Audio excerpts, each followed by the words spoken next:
Denied, Conor McGregor, UFC superstar, whiskey tycoon, would-be mansion expander, not so fast.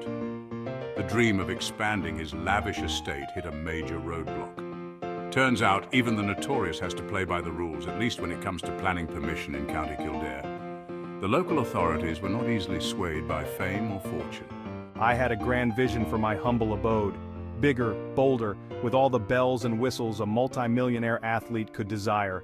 Imagine a mansion that would make even the wealthiest envious.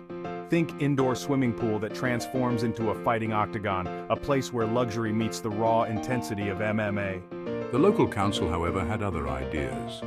They were not impressed by the grandeur of McGregor's plans. With a resounding thud, imagine the sound of McGregor's left hook meeting a heavy bag, they rejected his application. The decision was as firm as one of his punches. Seems the good people of Kildare weren't quite ready for McGregor's palace to cast a shadow over their quaint countryside. They valued their serene environment too much. The news spread faster than a pint of Guinness at a McGregor after-party. Social media erupted, headlines screamed. Everyone had an opinion on the matter. Had Conor McGregor finally met his match? This time it wasn't an opponent in the ring, but the local bureaucracy. And was it a local planning committee? The battle for his dream mansion had just begun. Why the rejection? Well, picture this: rolling green hills, charming villages, the occasional sheepdog herding its flock. Now try squeezing in a mega mansion complete with a helipad and a 20-foot bronze statue of McGregor in his fighting stance. Not quite the idyllic Irish countryside, eh? The council, in their infinite wisdom and adherence to building regulations, cited concerns about the proposed expansion's excessive scale and incongruous design. Basically, it clashed with the local aesthetic. Turns out, not everyone wants to live next to the architectural equivalent of a McGregor uppercut. There were whispers, too, about the environmental impact. More construction, more traffic, more disruption to the peace and quiet that defines Kildare. It seems even a fighting Irishman can't win them all. McGregor's mansion debacle shines a light on a broader issue in Ireland, the delicate dance between development and preservation. This isn't just about one celebrity's home, it's a microcosm of a national conversation. On one hand, you've got a booming economy and a need for modern housing and infrastructure. The demand for new homes, better roads, and advanced facilities is undeniable. On the other, there's that undeniable charm of the Emerald Isle, the rolling landscapes, the quaint villages, and the unique cultural heritage that has been preserved for centuries. The sense of history whispering on the wind. Every stone, every field, every old building tells a story of Ireland's rich past. How do you balance progress with preserving the character of a place? It's a delicate act, almost like walking a tightrope. It's a question being asked up and down the country. Communities are divided, opinions are strong, and the stakes are high.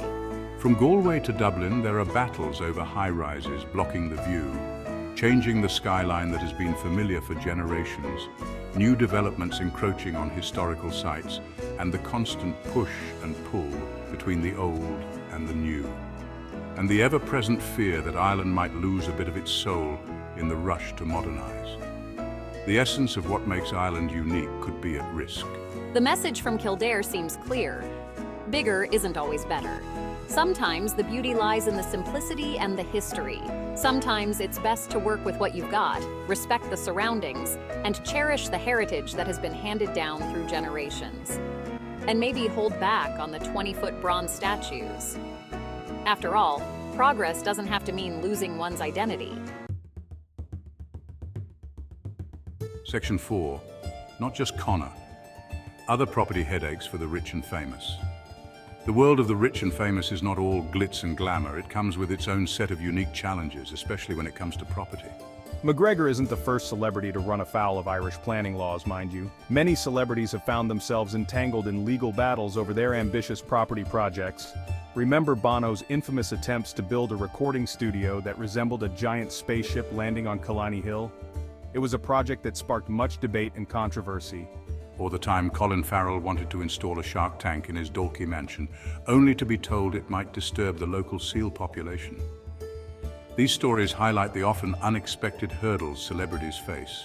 It seems even fame and fortune can't always buy you a free pass when it comes to building regulations. The rules are stringent and apply to everyone, regardless of their status.